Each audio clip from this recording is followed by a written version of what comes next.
Crystal ball drops in frigid Times Square to mark 2018. The glittering crystal ball dropped with a burst of confetti and dazzling fireworks as revelers rang in 2018 in frigid Times Square, the second coldest celebration there on record. It was only 10 degrees Fahrenheit, -12 Celsius, in the city, and the celebration was less crowded than other years. Some of the metal pens, usually packed with people, were only partially full. Bundled up in hats, gloves, face masks and numerous layers of clothing, partygoers danced and hugged and kissed as the ball dropped. Eva Santos, of New York, said she hoped 2018 would bring more unity for our countries and other countries. "I hope for a peaceful year and just love, I hope for more love," she said. "We're hoping for better things to come. Our country needs to get better." New Yorker Colleen Keenan was with her son Kevin Keenan and his friend Devin right when midnight hit. "It is a beautiful experience. There's nothing like it, nothing at all like it," she said as the ball dropped. "Times Square is the place to be on New Year's Eve, that's for sure. Now everyone is going to get drunk and get warm." Wright, of Long Beach, California, said she was intoxicatingly in love with every moment of today. "I'm freezing, but it's worth it," she said. "Every second in this miserable cold is worth it." Mariah Carey made it through her set on Dick Clark's New Year's Rockin' Eve with Ryan Seacrest after bungling the performance last year. She dressed in a floor-length gown and a furry white coat, performing her 1990s hits Vision of Love and Hero. Carey asked for hot tea between songs and joked that it was a disaster that there wasn't any.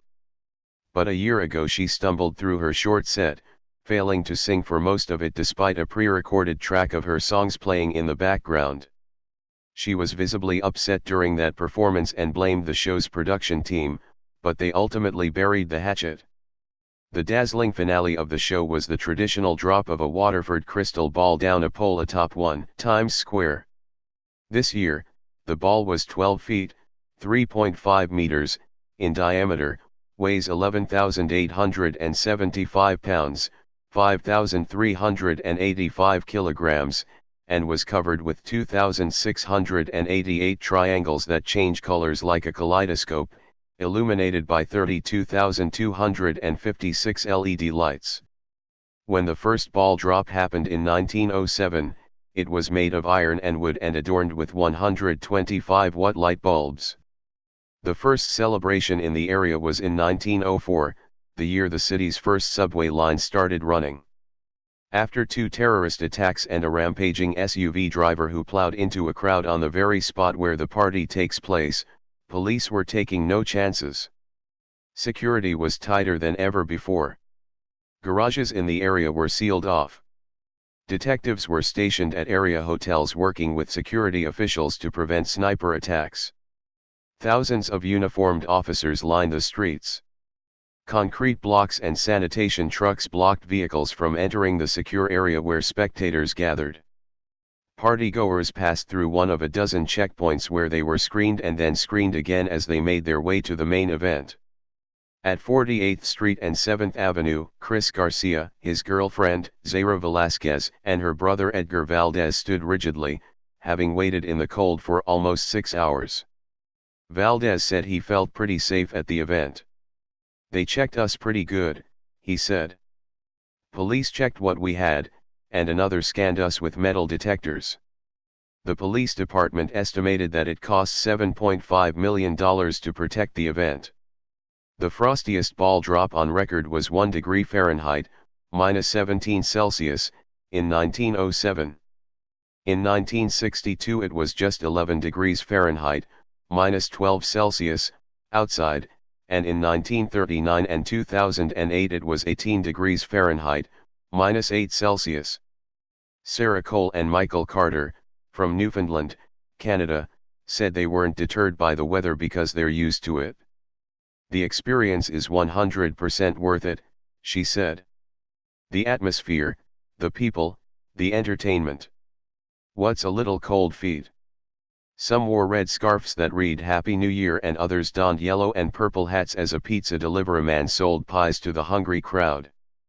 In a prime viewing spot near 42nd Street, Alexander Ibrahim grinned as he looked around at the flashing lights of Times Square.